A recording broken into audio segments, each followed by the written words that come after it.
Terima kasih pemirsa, Anda kembali menyaksikan Kominfo Newsroom. Pemirsa, Otorita Ibu Kota Nusantara atau OIKN melaporkan perkembangan pembangunan IKN dari tahun 2023 hingga awal tahun 2024 yang telah mengalami kemajuan pesat hingga mencapai persentase lebih dari 70% untuk proyek infrastruktur dasar tahap 1. Proyek pembangunan IKN tidak terpaku atau sepenuhnya memberatkan APBN, namun juga membutuhkan partisipasi dari pihak swasta dan juga investor. Lalu seperti apakah perkembangan investasi untuk IKN yang dimotori oleh Kementerian Investasi dan BKPM?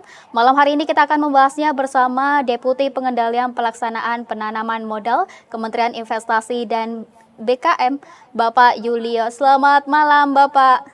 Selamat malam. Selamat malam, salam sehat Bapak Yuliot. Sama-sama, Bu Anggraini. Ya, Bapak, sebelum kita membahas lebih jauh perkembangan investasi di IKN, mungkin bisa dijelaskan ke pemirsa GPR TV seperti apa investor domestik dan juga asing melihat perkembangan di IKN? Ya, terima kasih. Untuk pembangunan di IKN, pemerintah sudah menyiapkan infrastruktur dasar dan juga di pusat pemerintahan. Dengan adanya pembangunan infrastruktur dasar yang dilakukan oleh pemerintah, progres di IKN berjalan sangat signifikan. Dan untuk infrastruktur dasar ini baik yang sifatnya infrastruktur jalan, jembatan, penyediaan air bersih dan juga kelistrikan itu justru merupakan bagian yang diperlukan untuk percepatan pembangunan di IKN. Untuk infrastruktur dasar yang dibangun oleh pemerintah, jadi untuk pusat pemerintahan justru ini kantor presiden sudah ini hampir bisa diselesaikan dan dimanfaatkan pada Agustus 2024 ini pada upacara kenegaraan dan juga yang terkait dengan perumahan menteri, kantor-kantor kementerian itu juga sudah berjalan. Ini memberikan confidence bagi investor untuk melaksanakan pembangunan di IKN. Sebagaimana kita ketahui, ini sudah dilakukan 4 kali groundbreaking dalam percepatan pembangunan di IKN. Melakukan kegiatan investasi pada groundbreaking pertama, komitmen investasinya sekitar 22,9 triliun. Ya, sementara untuk groundbreaking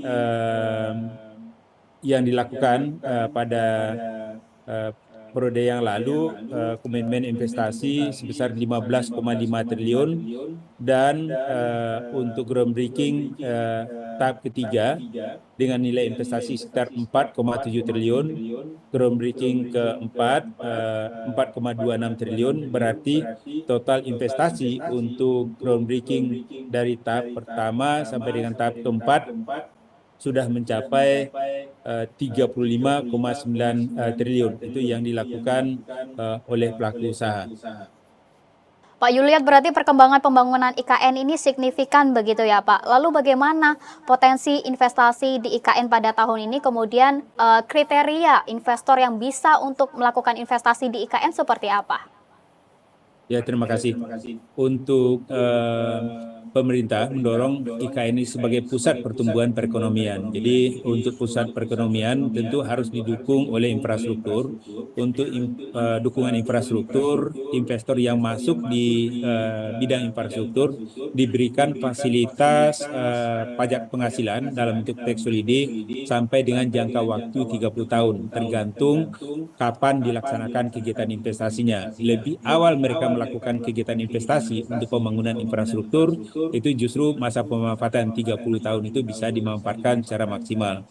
Sementara untuk infrastruktur ini sudah dibagi, jadi ada jalan, ya kemudian itu ada infrastruktur kesehatan, ada pendidikan, itu justru ini yang didorong oleh antaranya misalnya penyediaan perumahan, pusat perbelanjaan, sarana hotel, kemudian ada MICE, itu justru diberikan fasilitas pajak penghasilan sampai dengan jangka waktu pemanfaatan tax holiday-nya 20 tahun.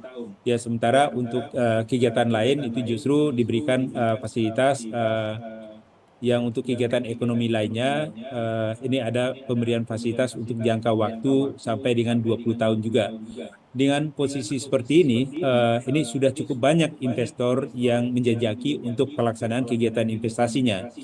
Dalam catatan Kementerian Investasi, ini ada 400 investor lebih yang sudah menyampaikan letter of intent untuk mereka bisa melaksanakan kegiatan investasi.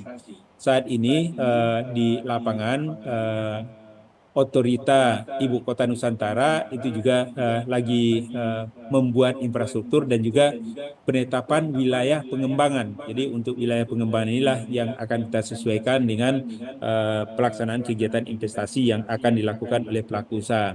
Di samping itu, pemerintah juga akan menjadikan IKN ini sebagai pusat kegiatan keuangan, di mana kita juga menginisiasi adanya financial center. Untuk financial center ini sudah kita tawarkan, juga koordinasikan kebijakannya dengan OJK, dan juga respon dari pelaku usaha ini juga cukup positif. Ini ada lembaga-lembaga keuangan internasional yang juga sudah mencoba untuk menjajaki bagaimana mereka melaksanakan kegiatan investasi di financial center. Untuk financial center ini juga ini ada fasilitas yang diberikan oleh pemerintah untuk pelaku usaha di kegiatan finance itu justru diberikan fasilitas insentif pajak penghasilan itu juga sampai dengan 25 tahun. Ya Pak Yuliat, berarti ada 3 klaster investor begitu ya Pak yang nantinya bisa melakukan investasi di IKN. Pak Yuliat, kemudian upaya apa saja yang telah dilakukan Kementerian Investasi nantinya agar bisa menggait calon investor baik itu investor domestik maupun asing untuk bisa membangun di IKN? Untuk kegiatan yang dilakukan oleh Kementerian Investasi dalam rangka mendorong investor bisa lebih banyak melakukan kegiatan investasi di IKN. Yang pertama, untuk investor di dalam negeri, kita juga melakukan penjajakan, itu pertemuan dengan investor-investor potensial di dalam negeri untuk mereka juga bisa berpartisipasi dalam pelaksanaan kegiatan investasi di IKN. Dan ini alhamdulillah ini investor-investor dalam negeri yang tak pertama melakukan kegiatan investasi di IKN diantaranya adalah Konsorsium Nusantara. Jadi untuk Konsorsium Nusantara ini misalnya ada Kawan Lama, ya kemudian ada Pulau Intan, ada Agung Sedayu, ada Adaro, akan kegiatan untuk membangun mixed use di IKN. Kemudian untuk kelompok fasilitas kesehatan itu justru ada Hermina Group yang membangun fasilitas rumah sakit di Hermina, ada Abdi Waluyo. Ya tentu di antara investor-investor ini ada Mayapada juga. Jadi kami melihat dengan adanya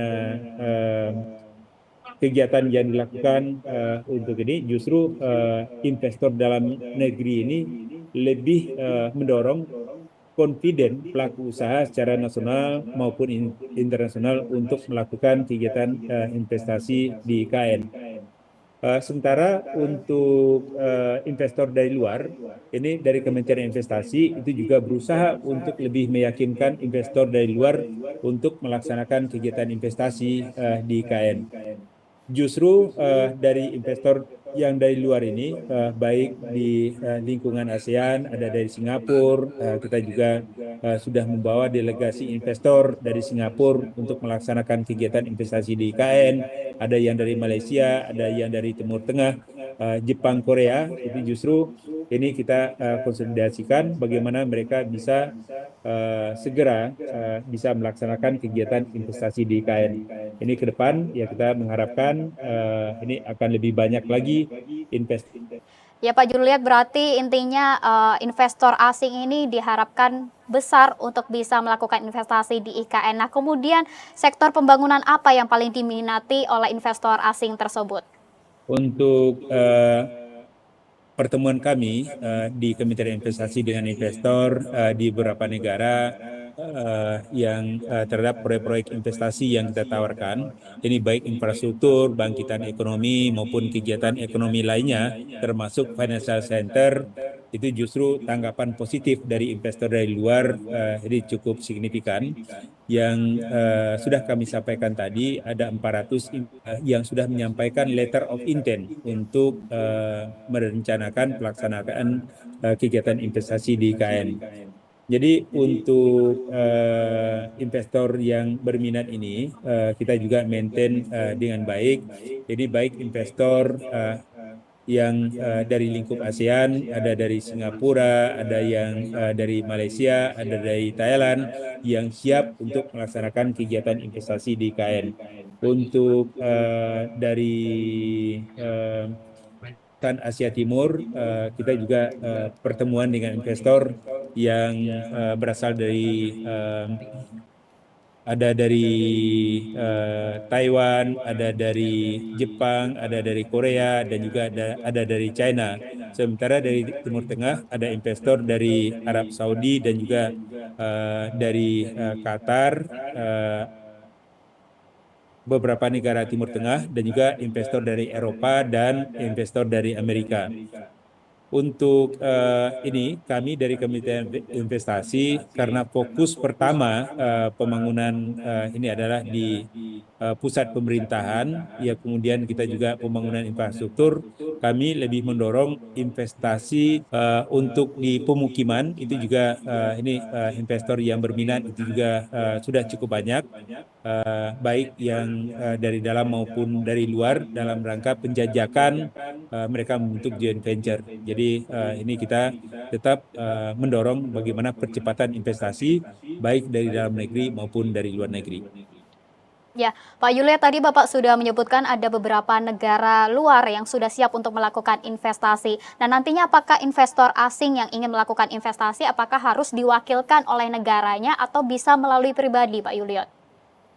Jadi untuk kebijakan investasi secara nasional dan juga kita pola pelaksanaan kegiatan investasi di IKN, kalau ini asing melakukan kegiatan investasi di IKN, jadi mereka adalah ini minimal 2 investor dalam melaksanakan kegiatan investasinya. Ya kemudian untuk perseorangan ini mungkin mereka bisa melakukan investasi di instrumen keuangan. Jadi ya kita juga menjaring itu seluruh potensi pelaksanaan kegiatan investasi. Untuk mekanisme pelaksanaan kegiatan investasi oleh investor asing di IKN, kita juga sudah tanamkan dalam sistem online single submission, sistem perizinan elektronik yang dibangun oleh Kementerian Investasi BKPM, dan kita harapkan ke depan ini justru apa yang kita lakukan lebih memudahkan investor dalam rangka pelaksanaan kegiatan investasinya. Karena pada saat pelaku usaha membentuk perusahaan joint venture, ini sudah terdaftar di dalam sistem hukum online, administrasi hukum online, ya tentu dengan proses ini tarikan data dari AHU online ini ke sistem OSS dan juga dengan fasilitas itu juga langsung kita integrasikan dalam sistem OSS ini. Ya, baik. Terakhir Pak Yuliot, bagaimana pembangunan IKN ini bisa menjadi momentum untuk mendorong pertumbuhan dan juga pemerataan ekonomi nasional, serta nantinya bisa membuka lapangan kerja yang luas bagi masyarakat, begitu Pak Yuliot? Jadi kami melihat dengan adanya pembangunan IKN ini adalah menjadikan IKN ini sebagai pusat pembangunan yang sifatnya adalah Indonesia sentris. Jadi yang tadinya pusat pertumbuhan terjadi di Jawa, dengan adanya pembangunan IKN ini kami melihat ini pemerataan pembangunan melalui kegiatan investasi ini akan lebih terdorong ke Indonesia bagian timur.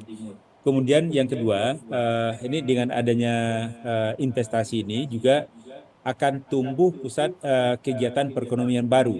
Jadi dengan adanya lokomotif pertumbuhan melalui kegiatan IKN ini, kita mengharapkan itu justru multiplier efeknya akan memberikan dampak yang cukup positif ya, karena ada pencipta lapangan kerja, ya kemudian ada pusat riset dan inovasi yang kita kembangkan, kemudian menjadikan IKN sebagai pusat kegiatan keuangan yang berdaya saing di kawasan ASEAN.